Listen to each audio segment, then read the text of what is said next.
All right, welcome back in. Like, comment, subscribe. Merry Christmas. Happy New Happy New Year. Year. Um, let's start out with Black Monday. Is that what it's called, or am I making that up? It's called that. No, that is what it's called. Okay, so obviously Black Monday is when the season ends, the Monday after the season ends, and everyone gets fired. GMs, coaches, positional Coordinator, everything. coordinators, everything. What we're going to do is highlight some of the key ones. If you have any, Noah, that you think that are worth mentioning, please mention, obviously.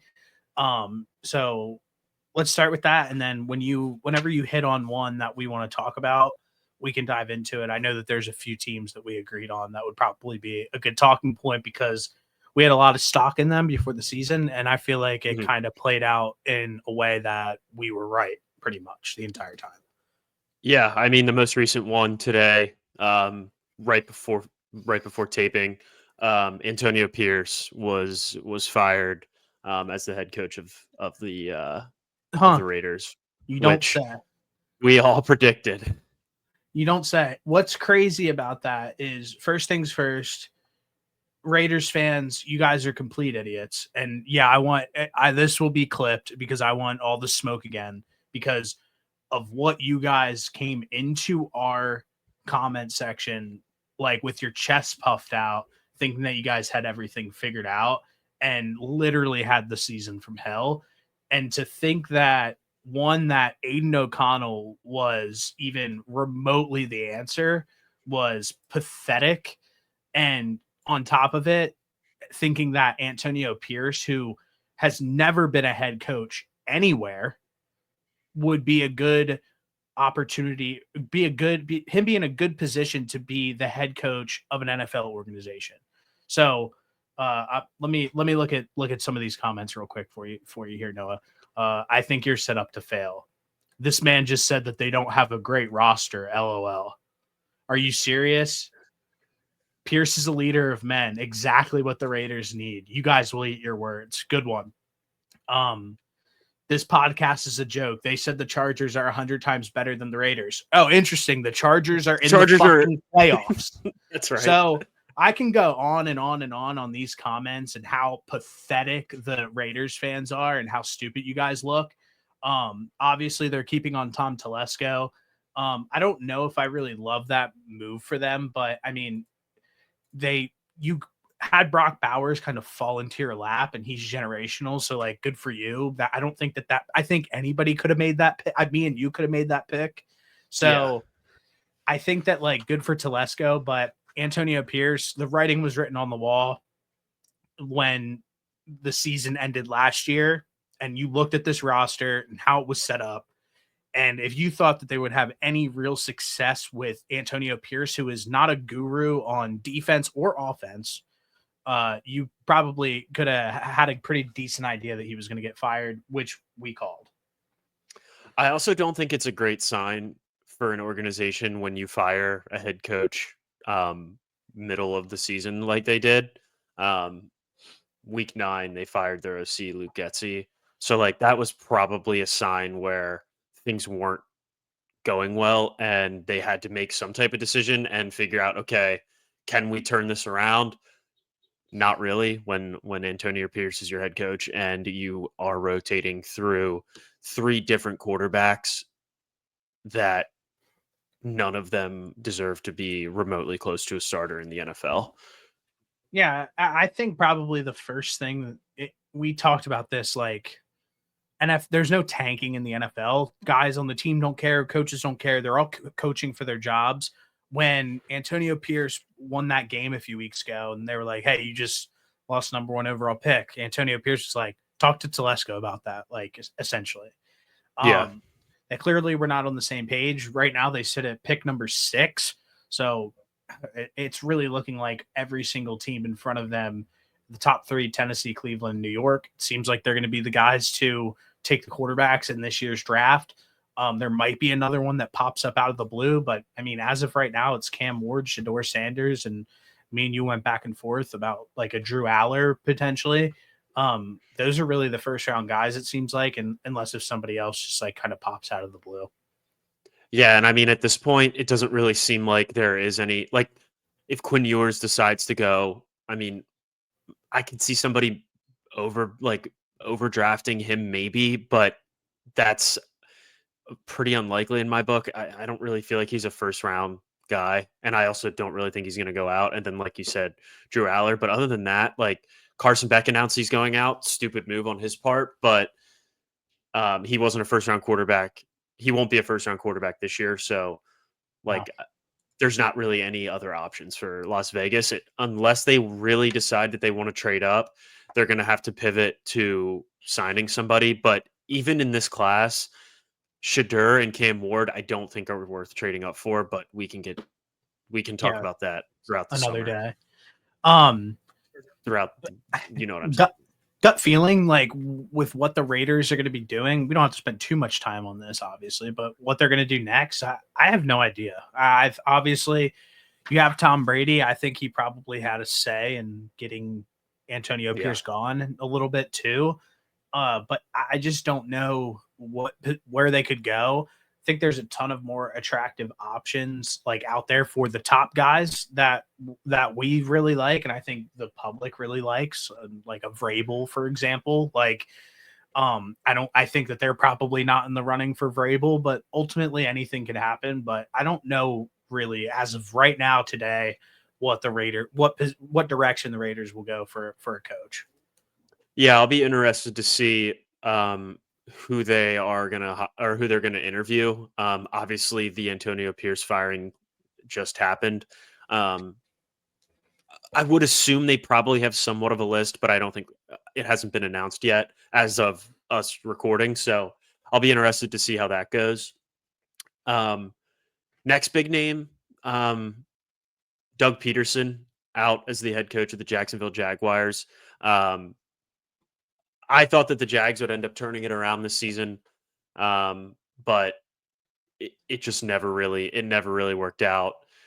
Trevor Lawrence was a little banged up again, and Doug Peterson was a guy that probably should have been fired 8 weeks ago, 9 weeks ago.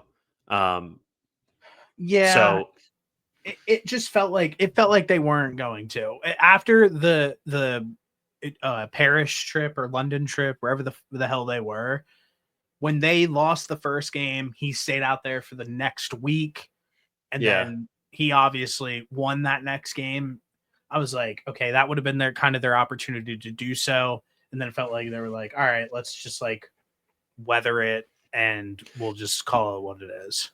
he should have definitely been fired, but I do agree with you that it did kind of get to the point where it was like, all right, well, we've made it this far. Let's just let it ride, and we'll fire him at the end of the season. Um, they did release their list. They, as in the Jags, um, of the guys that they plan on interviewing. Um, I have it right here. So the Jags interview requests are as follows: Kellen Moore, OC for the Eagles; Todd Monken, OC for the Ravens; Joe Brady, OC for the Bills; Liam Cohen, OC for the Bucks; Ben Johnson, OC for for the Lions; Aaron Glenn, DC for the Lions. I'm actually not familiar with Patrick Graham. And then the last one is Robert Salah. No, Yeah, I obviously saw former Jets coach. I saw Robert Salah honestly getting some love, and probably potentially might get a job, or at least a DC job this upcoming year. But he's getting some head coach love as well. Honestly, somebody who I'd love to see go to Jacksonville right away is like Joe Brady. What he's done with Josh Allen Yeah. and that offense, it's just so impressive. And I think Trevor Lawrence needs a foundational offensive minded like masterclass out of his coaching staff to be able to get the most out of him, because clearly as of right now it's not working. I mean, we know how this cycle goes of you either hire a head coach that is offensive uh minded and it makes it harder for them to leave. If you don't do that, you're stuck in the vicious cycle of consistently replacing your offensive and defensive coordinators. If you're a good team and other teams want to hire them as head coaches, which is kind of how the NFL goes. You're stuck in a cycle where you need a head coach who can call plays and is dynamic on offense. Otherwise, you're kind of stuck with figuring out a new OC every year. And I think finding an offensive minded head coach for Trevor Lawrence, he hasn't had good coaching since he's been in the NFL. I think Jacksonville's a really intriguing spot for a lot of coaches. And I love Joe Brady as well. I think he'd be a great fit here.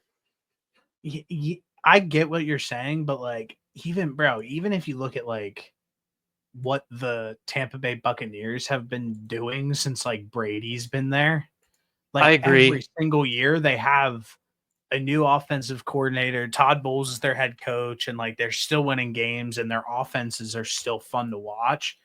I think like I think it's easier. I think it makes it easier. Me personally, I need like a CEO type. Like I think that would be my preferred method of like who my head coach would be, like is like a CEO type of guy who's like able to like manage like everything. Like Vrabel, honestly. Yeah, I'm fine with that. But I think that they need to have I think I would prefer somebody that can call plays because I hate having to deal with obviously the Bucks are a rare case here, but I hate having to deal with you get an OC that calls plays, he's out, you have to find a new one and just keeping that vicious cycle going through because like what are the odds that you're gonna find somebody every single year that is good at play calls? Like there's going to be years when it's just a down year and that happens, but I'd rather have a guy that I've trusted as an offensive coordinator that has done the play calling, has held the play calling responsibilities, but can also be like that CEO type. I completely agree. All right. Next guy, Gerard Mayo out after one season in New England. I have a question for you. What's up? From what it seems, the Patriots pretty much had Gerard Mayo lined up to be the head coach for like how many years? Ever. Why? For like 5 years. Why do you think that was? Because I feel like they did themselves such a disservice by already having this guy lined up to be the head coach and not going through the full interview head coaching process. Yeah, you can say that, but also at the same exact time, you can also say they've rectified this situation in my head. Like by firing him? Yeah, like it is what it is at this point. Like they gave him a chance. They thought that was their guy. They realized upon this season rolling out the way it rolled out, he was in fact not the guy, and they rectified the situation, and he's not the head coach anymore. So that's the way I look at it personally. And they messed up, but they're also in a position where last season we wanted them to hire Vrabel. If you go back on our videos and watch, one season later, they're in a position to have Vrabel as their head coach. So it might have not gone perfectly. But yeah, I mean, the Patriots need help. I mean, we obviously like Drake May like fell in their lap. Like they had to take him at 3 and it worked out amazingly. He's going to probably be really good, I'm assuming. But like if you look at the remainder of their draft, like them trading back and taking Jalen Polk instead of Ladd McConkey would actually keep me up at night, especially when Ladd was like the New England Patriots wide receiver. Like you could see him in a New England uniform. And so like having somebody like Jalen Polk and then they took Javon Baker as well as their two dart throws at wide receiver, and both of them barely played, and Ladd McConkey had the season that he had this year. Inexcusable. And I'm a little worried about that side of things. They definitely need to get somebody in the building who can assess talent correctly. Apparently Joe Milton is God, but other than like getting the quarterback position right, like they have Joe Milton, they have Drake May, and they have Jacoby Brissett. Their quarterback room's sweet. But Yeah. like outside of that, like the defense probably still needs a little bit more restructuring and help to keep being great. And then the offensive line, obviously. And then they need to figure something out with this wide receiver position.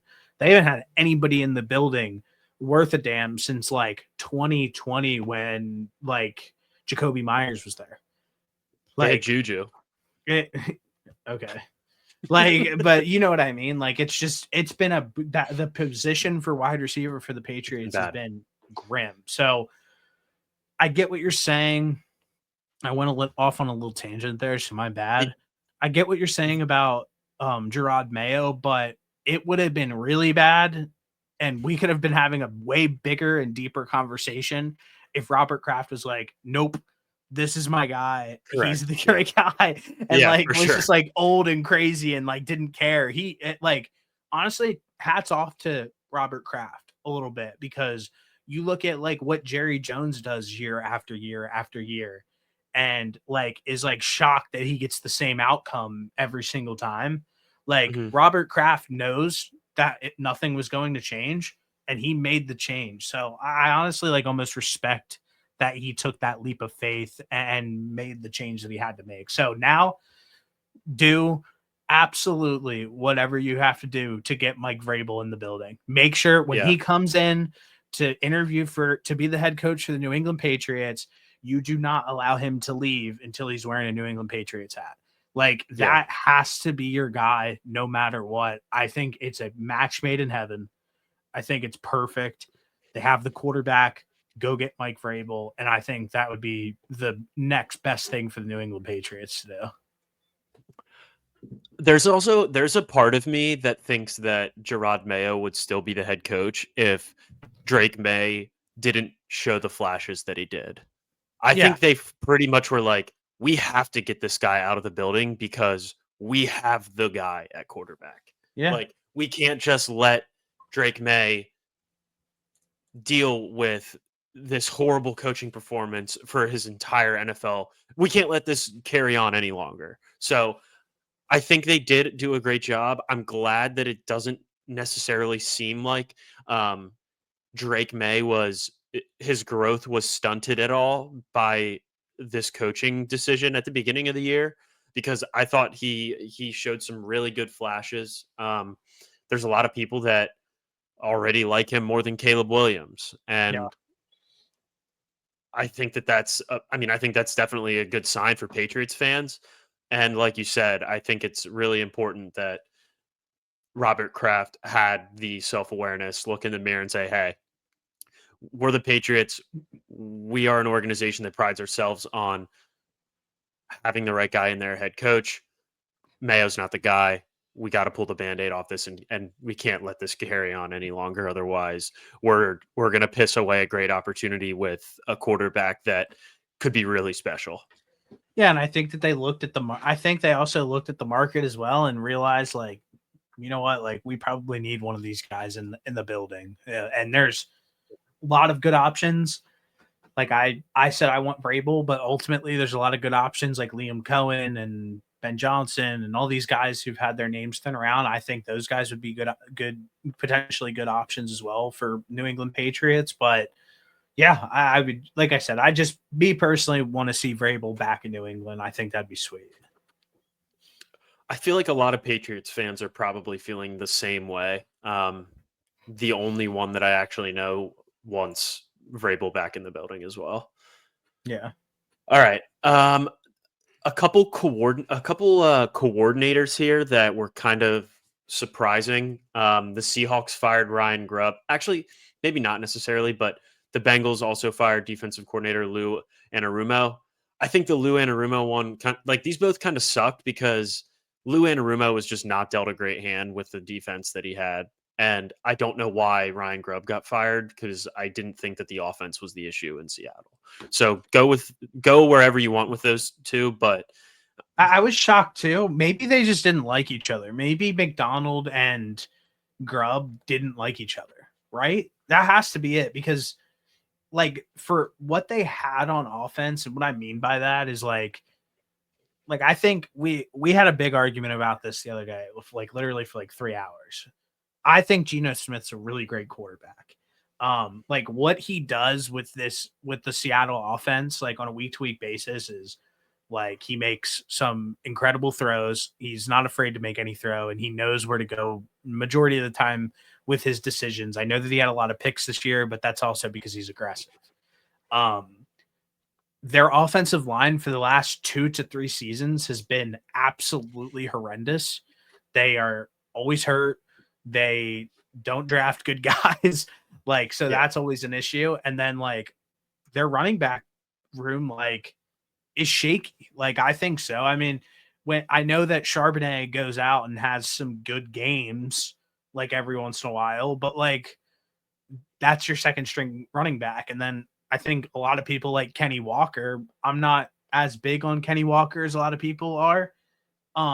But like he isn't available damn near ever. There's something wrong with him every single season. So I think like for what was done on the offensive side of the football for the Seattle Seahawks this season, I just didn't think Ryan Grubb was like a part of the reason of why they like were bad. I mean, they won 10 games. Yeah, Like, I think a lot. I think a lot. I like Kenny Walker, but I think you're spot on. He gets injured and misses 5 games every season at least. So, every season. like, it's really tough to go out there as an OC and kind of deal with. Now they did have their wide receivers and they had Geno for the season, but like you can only game plan so much when you are dealing with that bad of an offensive line week in and week out. Um, and to win 10 games, I don't think that he did that bad of a job per se. Um, this was a guy that like definitely I didn't hear anything about um, the Seahawks wanting to fire him, move on from him, Ever. anything. Like Yeah. it was really out of nowhere. So yeah, but then Lou Anarumo, Big Lou, um, they let go of him after 6 years. Again, another situation where like yes, the Bengals defense was horrible, but if you look at the talent across the board there, um, all of their money is spent on the offensive side of the football. I don't really, and besides one or two guys on defense, I don't really know what else Lou could have done here to really salvage this defense. But Man, Zach Taylor is honestly just flat lucky he didn't get fired this season. And I think he that should be. He's not that a Joe Burrow saves his career every or saves his job every single year. I think that's going to be one that, and complete side note, that's one that we're going to be talking about next season. Where if the Bengals start off slow again, yeah, like there's going to be some conversations to be had because there's a few times this season where he got his job saved like by like the skin of his teeth. So I think that there was a conversation we had for both guys to be gone. Obviously, Lou, I think it was probably just time to go. Same thing with Zach Taylor. So I'm right with you. What happens when the Bengals sign T. Higgins and they actually can't put 11 guys out there on defense? They're not signing T. Higgins. I'm just gonna plant my flag on that, like right now. Before it's just, I know that like Jamar and like and Joe. Joey B like had conversations with him about how they want to stick the core together, but like at the same time, it's like, why do that? If you wanted to do that so bad, Jamar, like you're not going to be the highest paid wide receiver in the NFL then, and Joey B, you're not going to be the highest paid quarterback in the league then. Something that I heard on the NFL Ringer show, which had a crazy fall from grace. They need new people on there. I don't know what happened. They were like, "Well, I just like don't understand like why the Bengals like wouldn't just like re-sign T Higgins and just like keep rolling with this core like blah blah." They missed the playoffs this year. That's why they're not going to be going to do the same thing that they did last year. Like it's really that simple. Like I don't know, like if I'm crazy or anything. T misses has for the last 2 seasons has missed a ton of games, and on top of that, like you missed the playoffs this season. Something needs to change. Adding T Higgins back to this equation, it's cool, it's fun. The offense is really good. Joe Burrow is going to sling it. He's going to newsflash. He's going to sling it with anybody. He made Mike Correct. Gesicki, who his Yeah. career was legitimately dead in the NFL. Correct. Legitimately dead. He was never good and made him a good player this season. So Yep. it doesn't matter who Joe Burrow's wide receivers are. He's going to have Jamar Chase. Jamar Chase is a bona fide superstar. And then whoever, honestly, I really like Uslovis or whatever the fuck his name is, Yosavash or whatever his name Yeah. is. He's nice. I think he's a decent player. So Yeah. I don't think that like anybody, I don't think losing anybody. Chase Brown too. I love him at running back. Yeah, they have good players. And honestly, what makes everything tick is Joe Burrow. So like, I get it. T. Higgins, it hurts to see him go, but like T is going to be in like New England or Carolina or wherever, one of those two places. And like, that's really it. So he's not going to take a pay cut. Newsflash for everybody. Newsflash for Bengals fans. Okay, you get like 2 opportunities in your NFL career to cash out, and T. Higgins hasn't even had his first one yet, so I can't see him taking a pay cut here. No. I have absolutely zero T. Higgins slander though, because he did win me a fantasy football championship. So yeah, I love shout T. out T. Higgins. I love T. Like, so I'm right with you. T's my boy. Go Clemson. All right. I mean, the only other one here that I have is the Titans moving on from their GM Ran Carthen.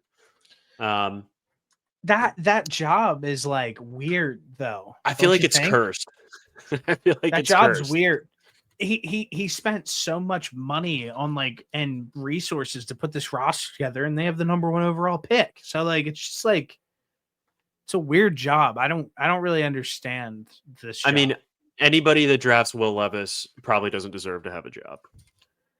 Dude, I will literally like never forget when Will Levis was getting like legitimate like draft buzz, and me and you just started doing this, and I spent time with Will in Kentucky when he was the starting quarterback in Kentucky, like doing some like media shit with him.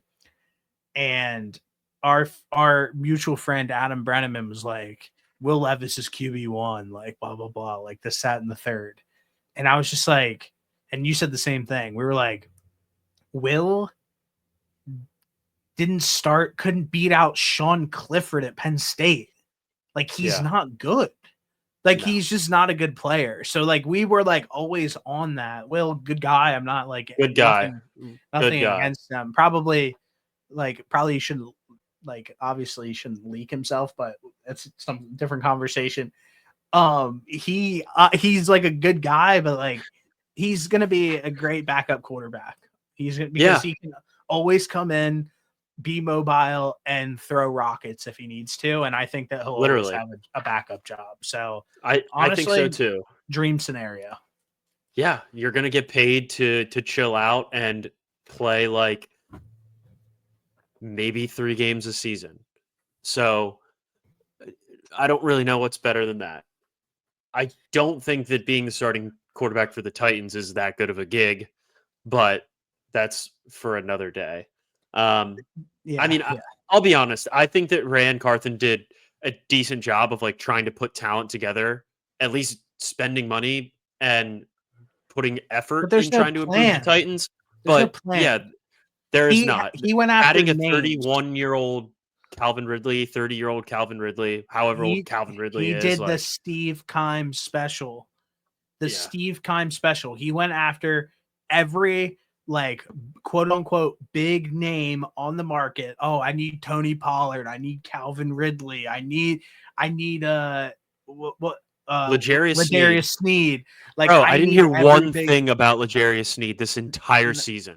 No, I need every single big name on the market. And guess what? If you go and do that and you don't actually assess the talent, listen, I love Tony Pollard, but like outside of everybody else, like Calvin Ridley in Jacksonville, I watch a lot of Jacksonville Jaguars football. He drove me fucking insane. Just drops left and right. He sucks. He was clearly washed back then. He had some pop games this year for the Titans, but that's expected. But Sorry, I'm just got fired up. No, you're spot on.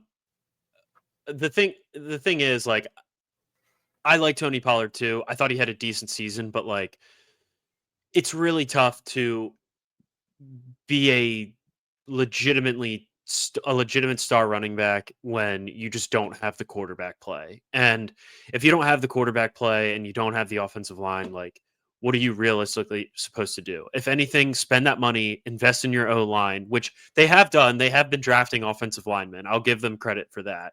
And they're at least trying, but giving that money to Calvin Ridley, giving that much money to Tony Pollard, probably not the best move looking back on it. The L'Jarius Sneed thing is so crazy to me because he was one of the best corners in the NFL 2 seasons ago when he was on the Chiefs, and I didn't hear his name pop up one time this entire season. You know what I'm done with doing, and I've been thinking about lately. Like, I'm so over this like list of cornerback list, because it's just too. It varies way too much. It does. Like, I It think does. PS2. He had a really good season. He had a great season. I think PS2 good, but like everybody like after last year was like Sauce Gardner's like the best corner like in football. Sauce Gardner sucked flat. He was bad. He was bad this year. Like, so I just don't really get, and he doesn't even I don't even think he has a pick in his career. So I just like think that like I'm done like ranking corners. Like, honestly, I just don't think, I think it's just too hard of a position to even start to think like if they're good or not, because they're just, no corner right now really is like going like is lining up on like Justin Jefferson every single week, or like nobody's going like I'm shadowing Justin Jefferson, I'm shadowing CD Lamb, like that type of shit. Jair Alexander kind of does it, but he misses 10 games every single season. So like, Yeah. I don't know if he counts in my opinion. No, so I can't count a guy that only plays less than half a year. Yeah.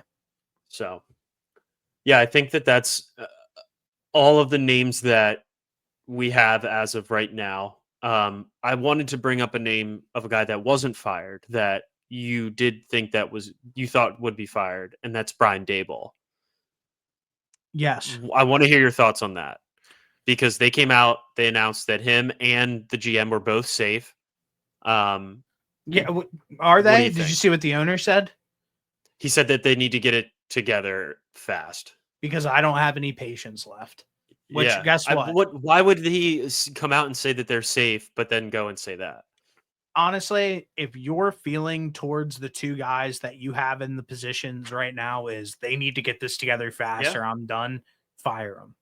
That's I don't get it. I don't get it. It's a completely missed opportunity by the Giants, which let's face it, are we shocked? Like, it is what it is. At this point, I don't think Daboll's a good coach. I said this already. And we'll continue to watch that play out, and maybe he will get it together, maybe he won't get it together.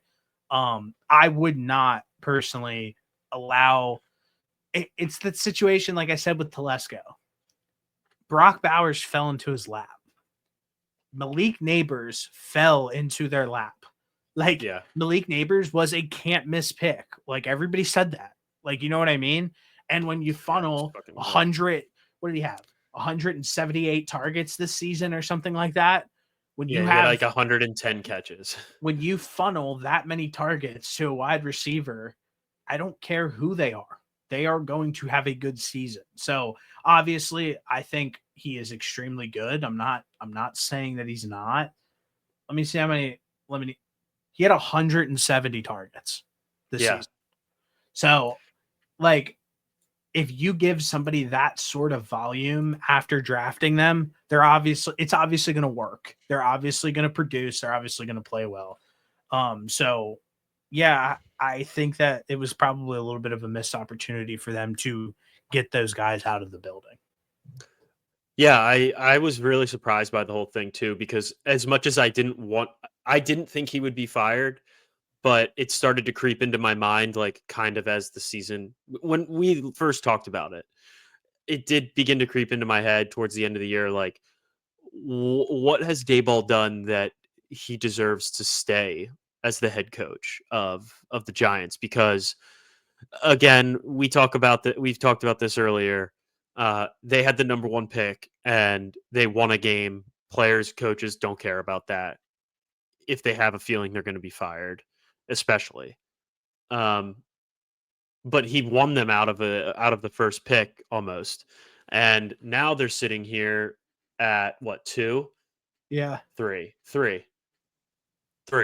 and they could very well be without a quarterback in this draft too. Yeah, So probably. yeah, that's what I mean. I'm talking as if they don't trade up, and then if they do, they'll get it. But like Tennessee needs one really bad. Bro, I just think that if Drew Aller doesn't, this is a completely different conversation.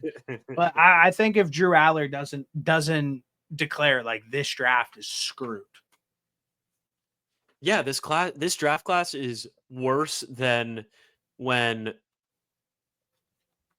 Kenny Pickett got drafted. I forget what year it was, but No, it's not worse than that. One I quarterback know went I'm in the just first round. exaggerating. I Like know I'm it's over bad. exaggerating. It's It's bad though. bad Like though. from a quarterback perspective, like that's what I'm saying. That's why I think that like it's gonna happen. He's gonna declare, and then that top three is gonna be like a little bit more clear. But yeah, I think they'll end up getting a quarterback. I think it's probably going to be like Cam Ward or Shador.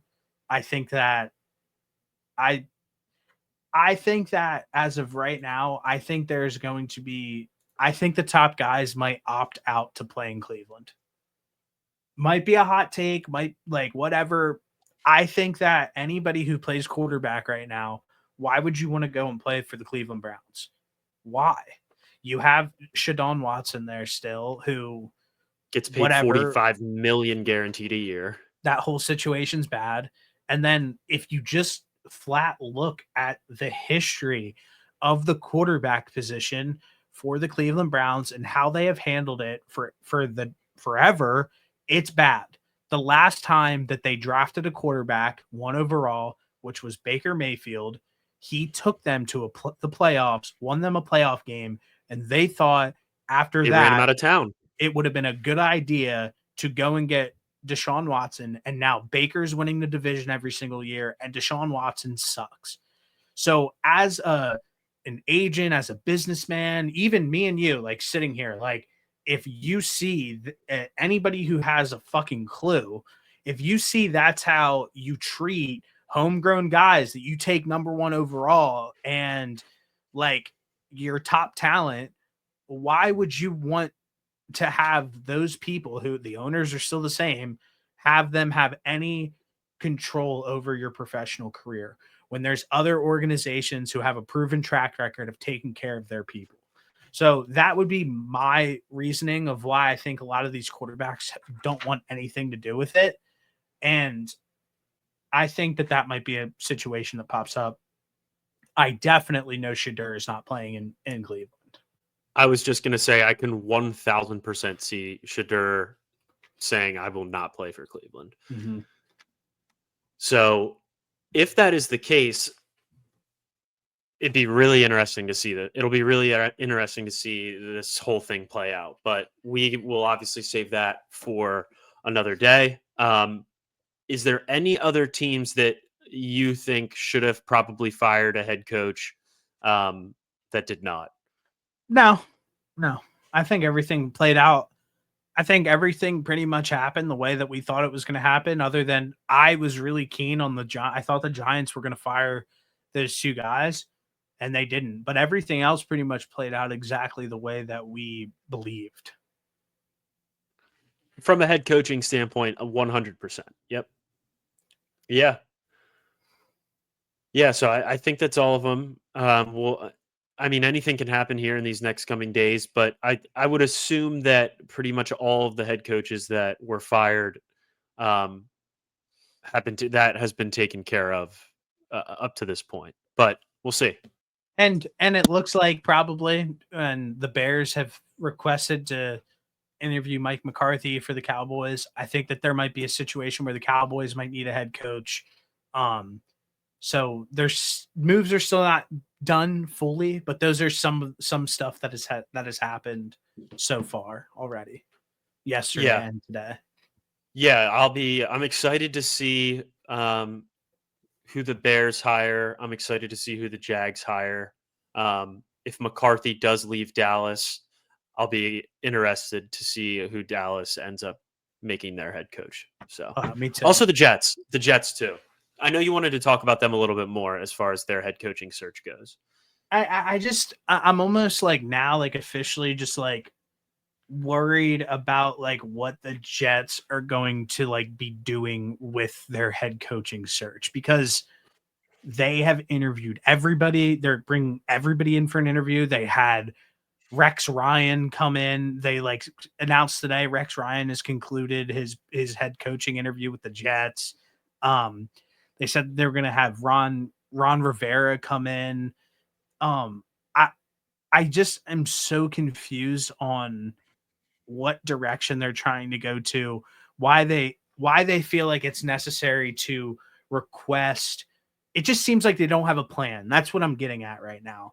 One, high even if you are an owner right now and you're like, let's throw in Ron Rivera and Rex Rex Ryan as Ryan. our, and let's give them a shot at this head coaching position. Why? Like Yeah, literally I why? agree. Like there's no reason to do that. Go after just anybody. Be different. Like I'd rather the Jets hire Liam Cohen and it be like an absolute nuclear fucking disaster than like go and hire Rex Ryan and then win 6 to 8 games, or hire Ron And Rivera barely and or make the playoffs, like or squeak in the playoffs and then lose first round. yeah, it's unnecessary. Like at some point you have to take a shot, you have to be different. And them announcing like the big list of people who are coming in for their head coaching position, it just feels like they don't have a concise direct plan of the direction that they're trying to go. And it is what it is, but I am worried about the Jets. Do you have the list of guys that they interviewed? The guy I can pull up some of the names that who they've requested to interview if you Okay, want me to. so I actually see here the Jets have already interviewed former Falcons GM Thomas Dimitroff, former GM for the Tennessee Titans John Robinson, Senior Bowl executive Jim Nagy, and um, former NFL executive and current ESPN analyst Louis Riddick. So I think that's for the GM That is. spot. So, okay, that's not okay. Here we go. All right. 2025 head coach interview tracker. Joe Brady, Brian Flores, Aaron Glenn, Brian Greasy, Vance Joseph, Josh McCown, Matt Nagy, Ron Rivera, Rex Ryan, Bobby Slowick, Arthur Smith, Jeff Ulbrich, Mike Vrabel, Darren Rizzi. That list, First off, you have why? every single spectrum of coach covered on that list. The clogger? What The clocker. what have you watched this year in New Orleans where you're like, we They have had to film bring on him Darren in the bathroom. They we had to. have That's the we only have reason. to bring Darren Rizzi into he's done such a good job in New Orleans this year that we have to give him a crack at the Jets head coaching position. Like how does that Listen, I just that makes no sense. they're just That's what I'm giving getting at. everybody a shot to interview. I'm honestly surprised we didn't make the list. Yeah, it's sad, dude. It's sad. The I'm Arthur just Smith like one is worried. very confusing to me. Arthur Smith, like it's just bad names and like guys who, when I saw Darren Rizzi today, I was like, why? When you saw Arthur Yeah. Smith today, why? Those guys, both of those guys, if you even look what they did this season, like they're not good. So what's No. like, I know that it's not just off of a one season evaluation, but like Arthur Smith was a train wreck in Atlanta. Like Yeah. it was a train wreck. Why would you want to hire him in New York? I don't get it. And the But Steelers' offense is so bad. Like, so bad. I don't get that either. Ron Rivera, I don't know if they just didn't watch his last few years as a head coach Rex Ryan hasn't coached in the NFL in 10 plus years. I don't know. I really don't know. Like, I like some of the names that they have on here, like obviously Joe Brady, Brian Flores, Aaron Glenn. I actually don't mind them having Brian Greasy and Josh McCown, but like the rest of this list, I don't love aside, and then Vrabel. I don't love it. It's fucked. I wonder if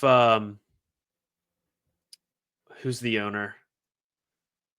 I'm drawing a blank on his name. Woody Johnson. I wonder if Woody Johnson's son's conducting the interviews. His 16-year-old son. That's all I got on that though. Yeah, that's all Black Monday. All I got as well. We'll keep an eye out for the Jets head coaching decision and Bears head coaching decision. A couple teams out there that are pretty interesting, but we can move on. All right, let's intro these games for Super Wildcard Weekend. Let's start with Chargers at Houston, Saturday at 4:30. Chargers right now sit at -2.5 favorites. The over-unders at 42.5. These two teams obviously have not matched up this season so far. Do you have a pick for this game? I'm just going to say I'm just going to say a few things, and then obviously, like, you can say what you think is going to happen. The Houston Texans. There's two teams in the playoffs right now that I would want to play if I'm an opposing team. Houston Texans and the Pittsburgh Steelers. These teams have fallen off of a cliff, and when you go into the playoffs every single year, there are signs of teams who are playing quality football and teams who have played their quality football early on in the season, and injuries start to stack up. Things aren't going their way, and it's some teams to avoid. The Houston Texans have lost all of their mojo. And we've been saying this even when they were winning close games. We would hop on here and be like, the Texans won, but like they look like shit. Like, you're like they don't look good. And we've said that all year. And again, like these injuries, their offensive line, I think it's too much. I think the Chargers are too well coached. I think this is the Chargers game to completely lose. What do you have for this game? Yeah, I absolutely love the Chargers here. I think this is just two teams just completely trending in the opposite direction. I know that we haven't really felt great about Tennessee this entire year. I don't really know if they ever played good football this season.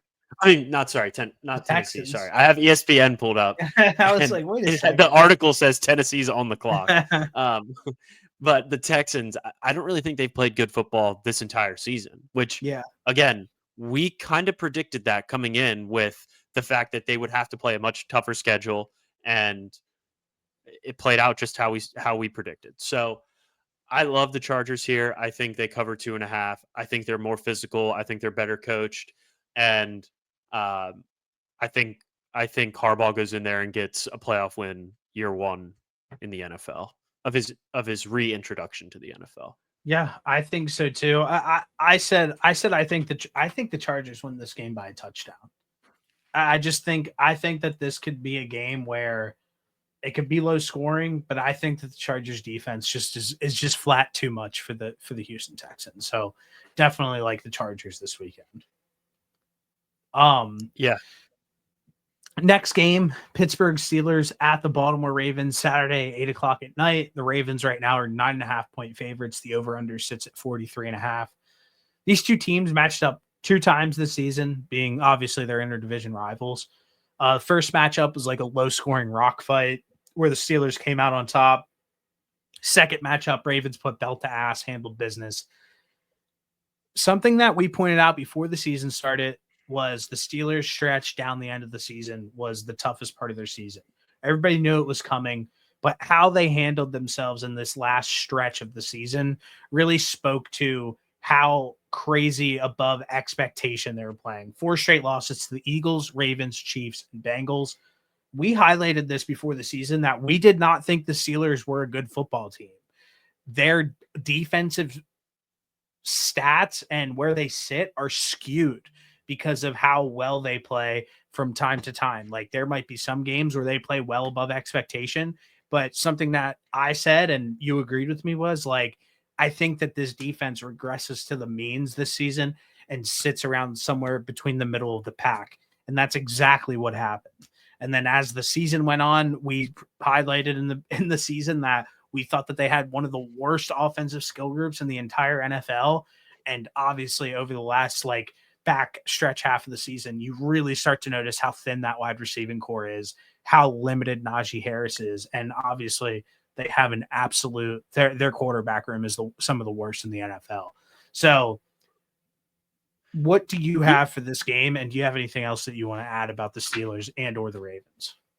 Yeah, I mean, I think just ending the season on a 4-game losing streak, Bad and vibes.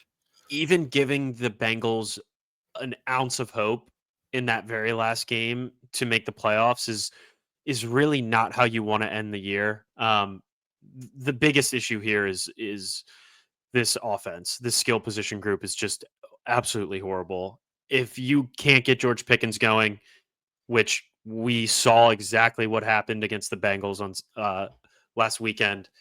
I think he had what, 2 catches for 1 yard, 2 catches for Yeah. 3 catches for 0 yards. Like, you can't have that and expect to win a football game unless you're miraculously running for 300 yards, and that Steelers offense is just not capable of it. So, really, really bad vibes this last stretch of this last 4-game stretch of the season. I think the Ravens probably go belt to ass here again in this first round of the playoffs. Yeah. I think they take care Truly of wouldn't business. surprise me if they win by 2 touchdowns. Yeah. I'm right with And you. I this think they take defense care of started it. out so hot and just has really, really cooled off ever since that. I mean, realistically, ever since that first win against the Ravens, the defense has really gone downhill. Since then, they've been 2-5 in their last 7 games. And save it with the One of those injuries. was against the Browns. Save it with the injuries talk too. Every team in the NFL is so beat up. Like even this past weekend, the Ravens lose Zay Flowers, their Pro Bowl wide receiver. Like every single player in like every single team in the NFL has players on both sides of the football that either aren't playing or beat up. So don't use the injuries as an excuse. I also think the just kind of like the drama that's been going on in honestly offensive and defensive locker rooms is just not great and not where you want to be as a team heading into the playoffs. Like Cam Hayward, I believe they were talking about how if 10 guys do their job and one guy doesn't, like you can get all messed up. And then Russ and Pickens just not being on the same page. Just not really where you want to be heading into a playoff game against a Ravens team that can run it up on you. 100%. Denver Broncos at the Buffalo Bills Sunday at 1:00. Buffalo is 8.5-point favorites. The over-under is at 47. These two teams did not match up during the season. I have a strong opinion on this game because I wanted to pick the Broncos to win, and part of me just can't get there fully.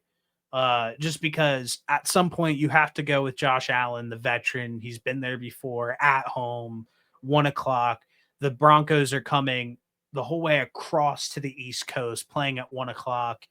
I think that matters. I think that's a big advantage for the Bills. But again, you have to ride with Josh Allen. But I will say, I do think this game's close.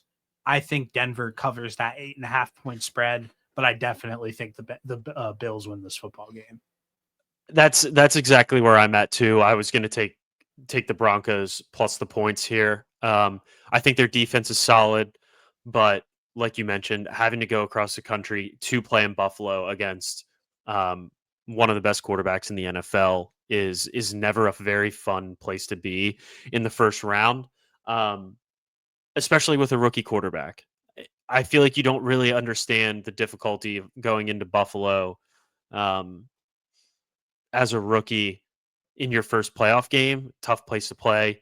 really freaking cold. Obviously, they kind of get that out there in Denver, but just a kind of different animal up there in Orchard Park.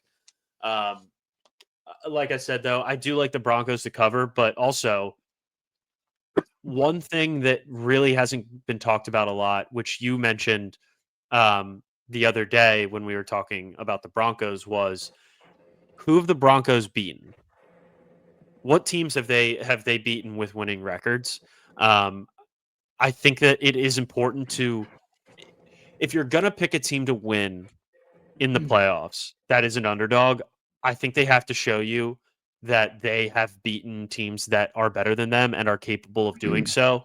Um, yeah, they beat the Chiefs last week, but they played This their third stringers all over the field.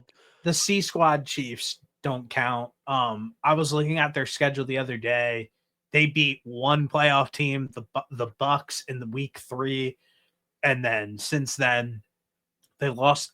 Or this season they lost to Seattle, who won 10 games. The Steelers, who are a playoff team, lost to the Chargers, who are a playoff team, twice.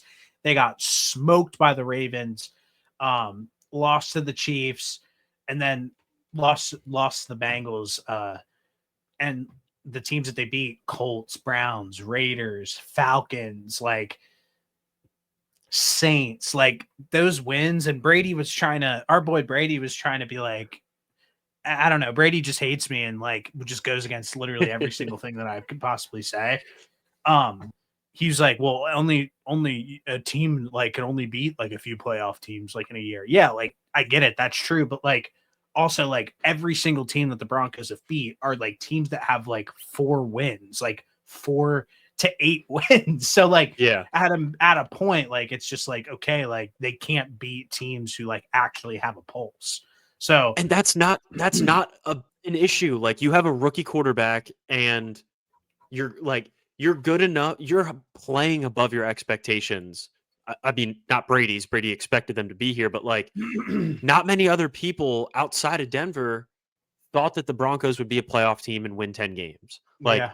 you are playing well above your expectations. You're further along than I'm sure so many people thought in year 1 with Bo Nix as your quarterback. Like no matter what happens, if you go in there and cover, or if you go in there and get smoked, like you still had a good year. You still won 10 games. Like maybe you win, but you have to have the football bounce your way more than one time in this game. And I just can't see that happening. Um, I said this the other day. The Broncos are like the make a wish playoff team. Like if the Chiefs didn't have to just flat rest their starters in week 18, there's a real chance that they're not even in the playoffs. So but I do think that they'll keep this game close, but I just don't think Denver has enough firepower on offense. And Brady mentioned very highly, like nobody wants to see this defense right now. They gave up 30 points to the Bengals 2 weeks ago. They gave up 34 points to the Chargers. They gave up 32 points to the Browns. Like this defense also is capable of giving up points. It's not like they're a completely locked down team. So I don't think that they're going to be able to contain this Buffalo run game the entire game at all. I also don't think you want to go into Buffalo and play Josh Allen. Like Josh No, Allen's not scared of anybody. He had a week off. Like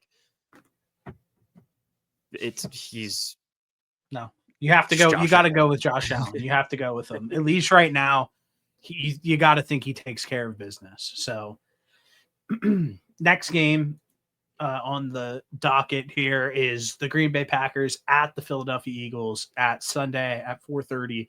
The Eagles are 4.5-point favorites at home. The over/under sits at 45.5.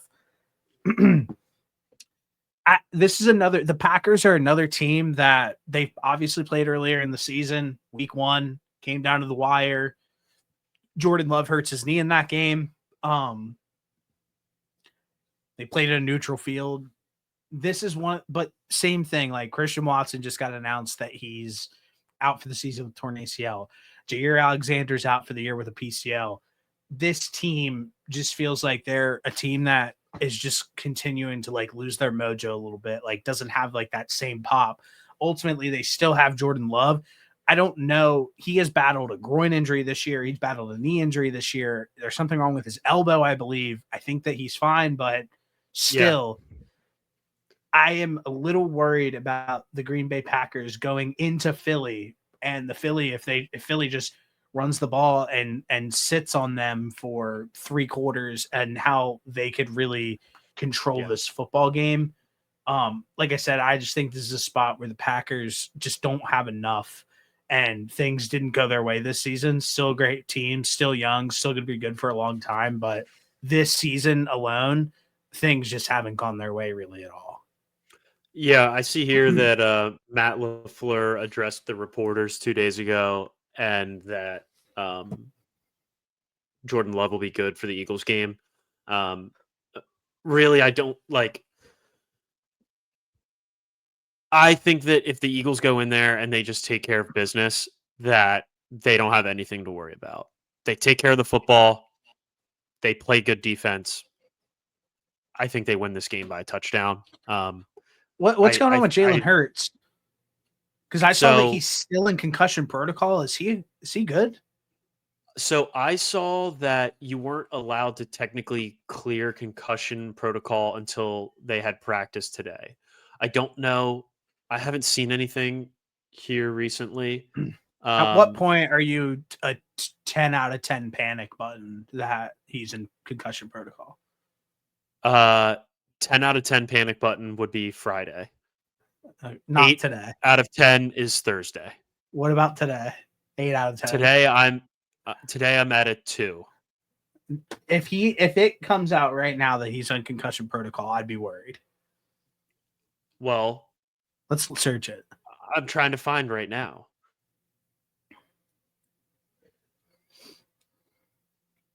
If it gets to tomorrow and he's not out after practice, then I'm up to a 6. Thursday, I'm an 8. Friday, I'm full 10, maybe 11.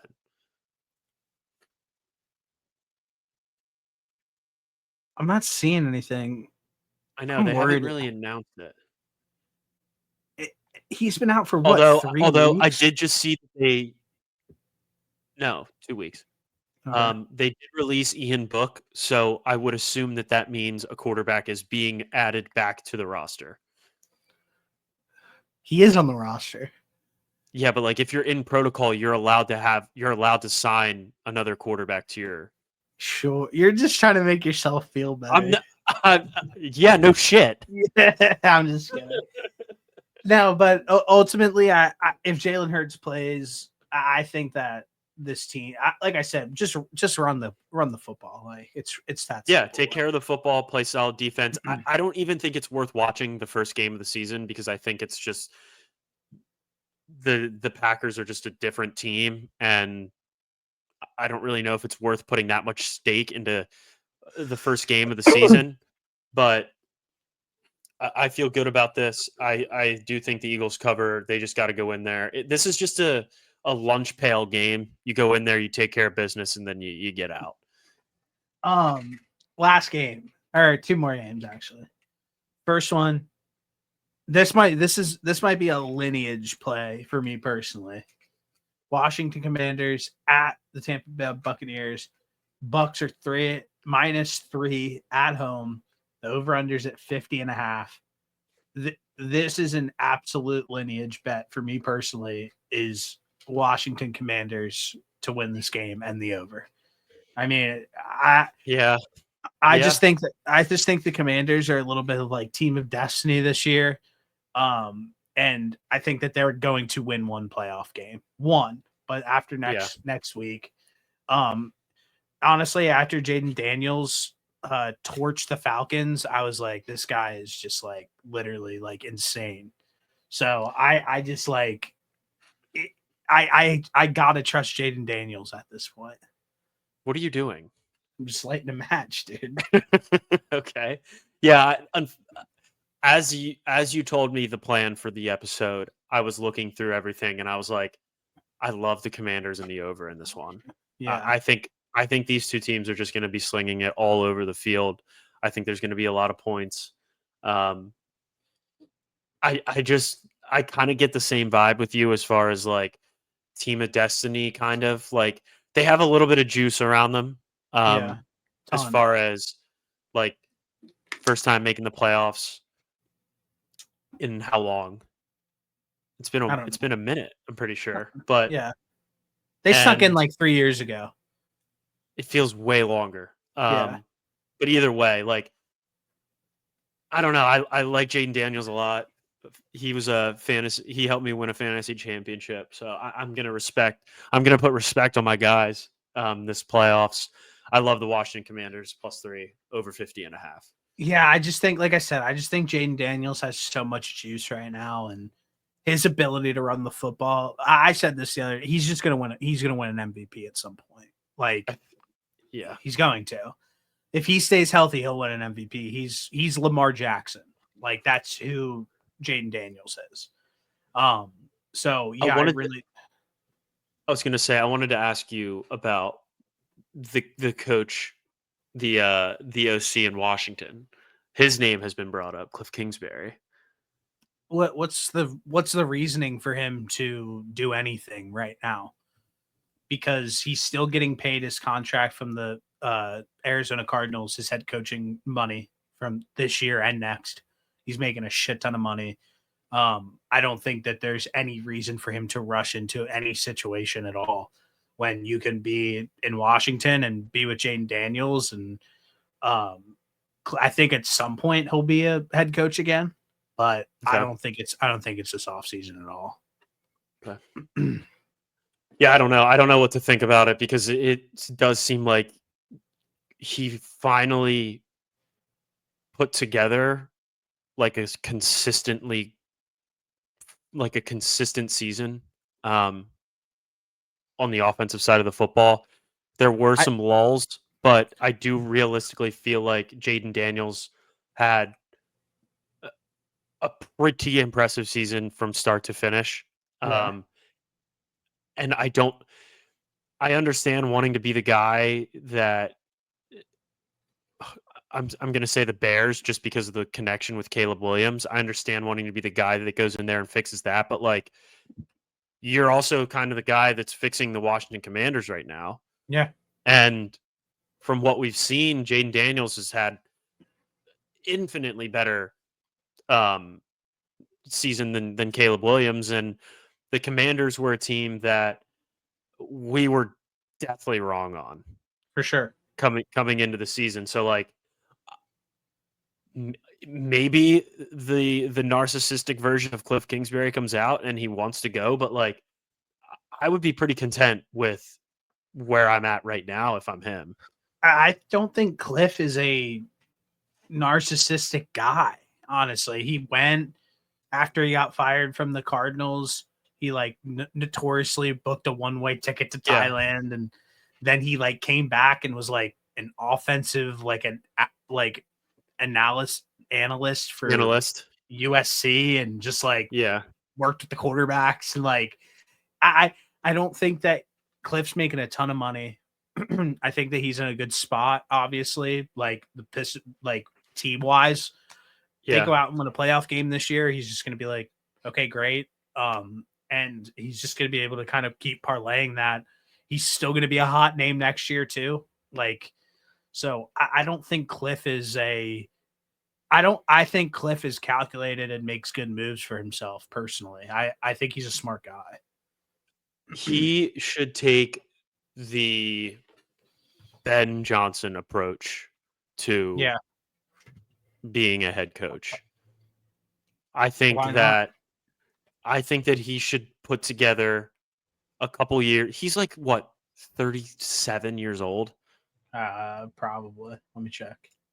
He should put together like a few really impressive seasons of of being an offensive coordinator and on a really good team, and then he can basically go wherever he wants. He is 45. Holy shit, he looks way younger than that. I mean, that's Either still way, young. 45 still young for a coach. Yeah. I think he should take that path. I think he should continue to prove that he can put together full seasons of effective offensive football as an effective offensive coordinator You have shit. I mean, maybe he doesn't even venture into a head coaching position ever again. Maybe he's just like the best offensive coordinator of all time and just rocks with Jaden Daniels for his whole career and I wins think like I think at some point he's going to want to be a head coach again, just I get because it. Yeah, he it was a is. head It's a coach, cool job, and there's only 32 of them. And if you're and he was already people a come head calling, coach in yeah, college, and he was a head coach in the NFL already. Like, he knows what it takes, and just anecdotally hearing stories from inside of like the Cardinals building, like Cliff really gives it his all. Like, Cliff is like a I would hope so. first guy there, last guy to leave type of coach, like cares a ton. And like, uh, I think that, I think at some point he'll probably want to be a head coach again, but I don't think right now. I think he's content with where he's at, which why wouldn't you be? Yeah, I think he's in a great situation right now. I don't think he should be in any rush to jump out of it.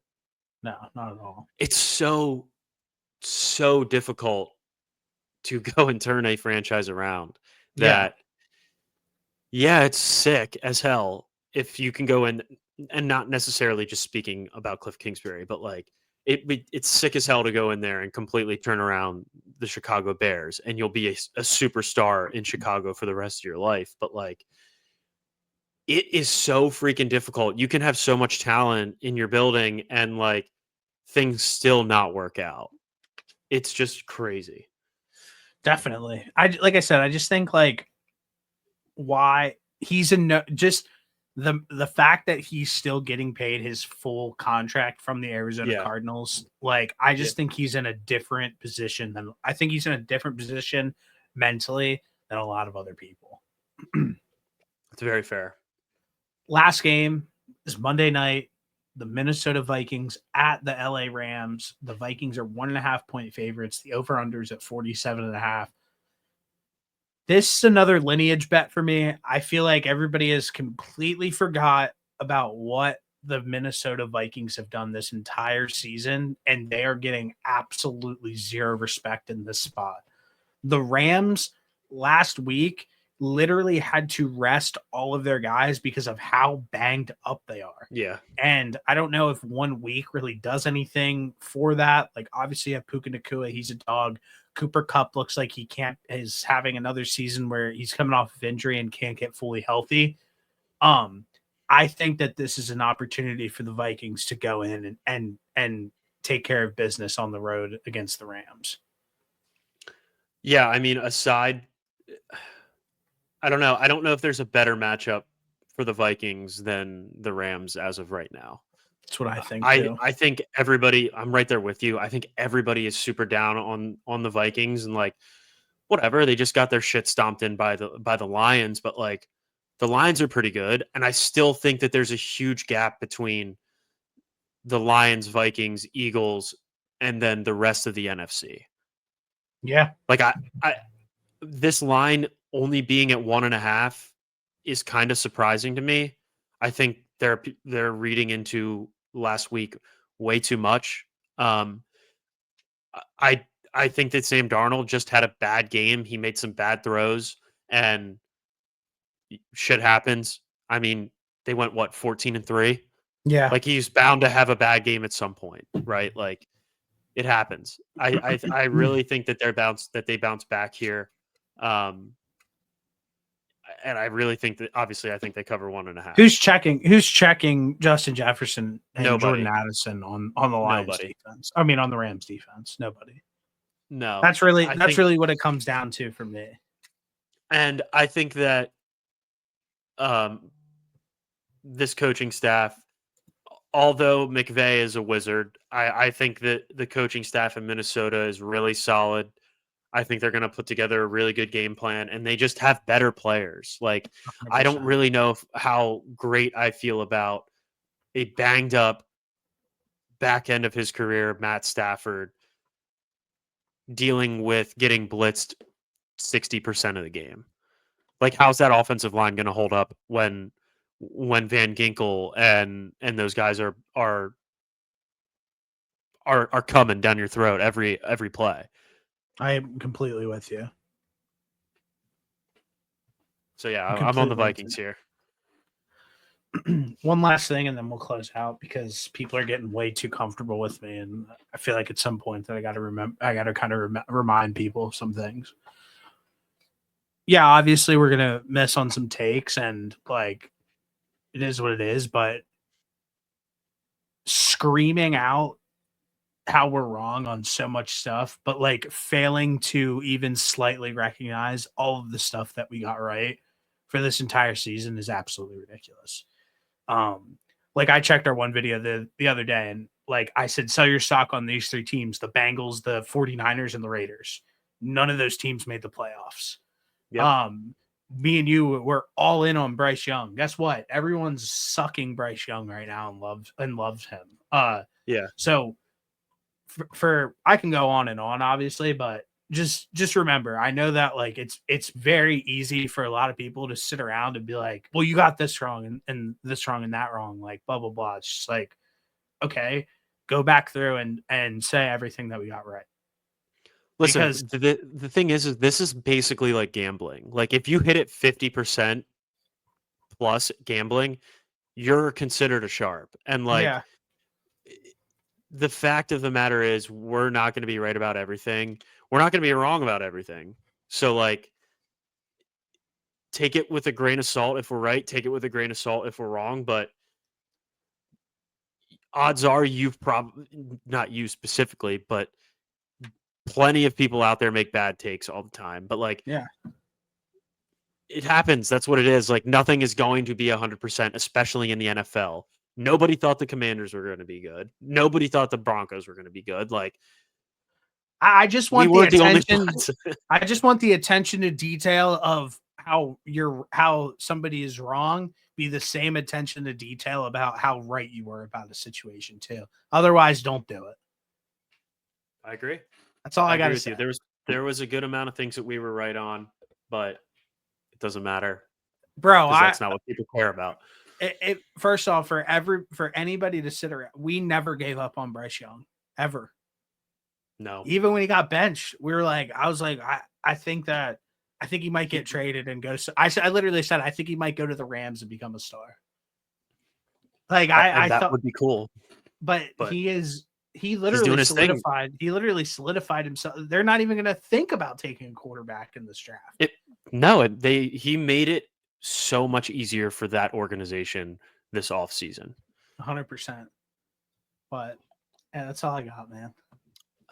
Yeah. I think the one thing too that I think we both picked the two finalists for the MVP in Lamar and Josh Allen, and We did. don't hear We anybody did. talking about that. The craziest one was like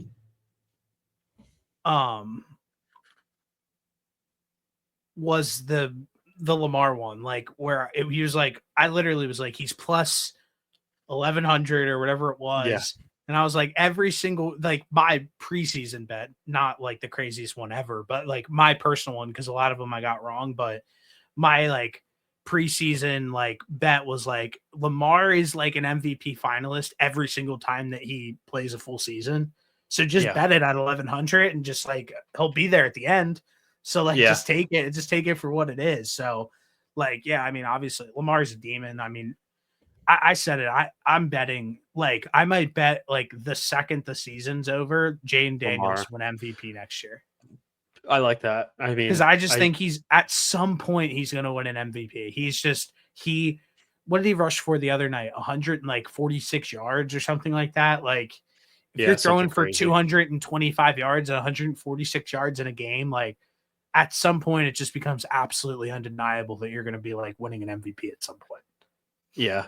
Yeah, I would also like to go back and kind of look through and see where, like, just kind of do a wrap up of like where we were at with the beginning of the season with teams. Cause I'm going through this. Like, we were spot on with the Colts, we were spot on with the Texans.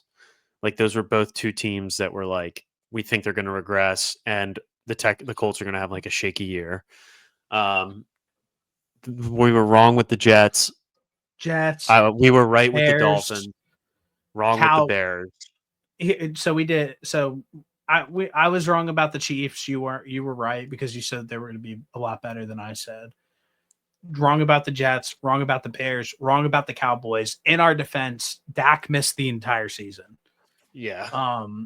We said that the Panthers were going to win 7 games, but ultimately we were right about their uproar. Like we thought that they were going to be better than people thought.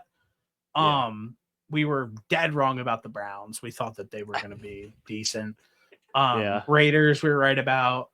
We both had polar opposite opinions of the Seahawks. You thought they were going to be worse. I thought that they were going to win 10 games and make the playoffs. They won 10 games and didn't make the playoffs. That's a tie. The Bills I was wrong about because I thought that they were going to be worse than what they are. They're the best because I thought the Jets were going to be good. You were right about the Bills. Jacksonville Jaguars we were dead wrong about.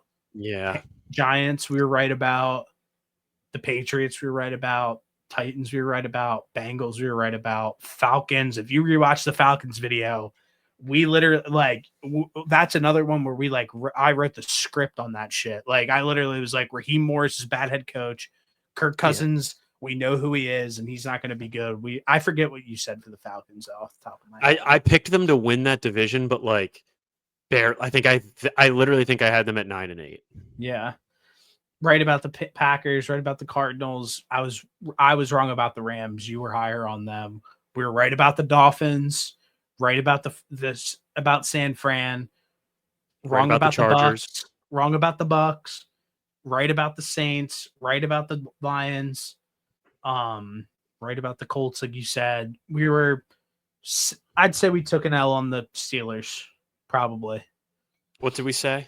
We just thought that they were going to be legit terrible. Yeah. And they weren't. They weren't. Like we got to give them credit. The Ravens we were right about, and then the Chargers we were right about. And that's all. And then the Broncos, I mean, we said they were going to be where they were at pretty much. So that I was right about the Eagles for sure. I know that one. The Commanders we were completely wrong about. So wrong. And then, Dak got hurt. That doesn't count. Giants sucked. Eagles, I was right about. I don't know if you were as high on the Eagles as I was. I thought that they were going to lose because I said that not a team hasn't won the division in the East back to back in the East in forever. And I thought it was the Cowboys year. And it turns out it just wasn't. Void. So it is but that's pretty good. But whatever, everybody just talks about the Commanders video, and by that I mean Brady. every one of all of these though, we were the pretty one that we were just close. Really wrong. I think probably the worst one that we were wrong about is probably the Browns. The Browns. I think the Bears. You had the Bears to win the Super Bowl. Yeah, I mean, but that didn't count. They didn't give Eberflus a full season. That's true. That's true. No, that's no. True. I just thought I don't I mean everyone was fooled by the Bears. Everybody. Yeah. I just thought that if they were to get into the playoffs, they would be a frisky team to play in the playoffs. So I was fuck it. In the NFC, anything can happen. Yeah. Yeah. I agree. It was I thought they would be much better than they were, but I mean, I'm excited to do that again and then figure out where we are at the end of next season. So until then, we've got the playoffs. The Eagles have a Super Bowl to win. Maybe. One game at a time, though. And we got to get our QB out of concussion protocol. For sure. All right, boss. See you later. All right. Go Birds. White clouds blowing out when we max 4-5, not the side.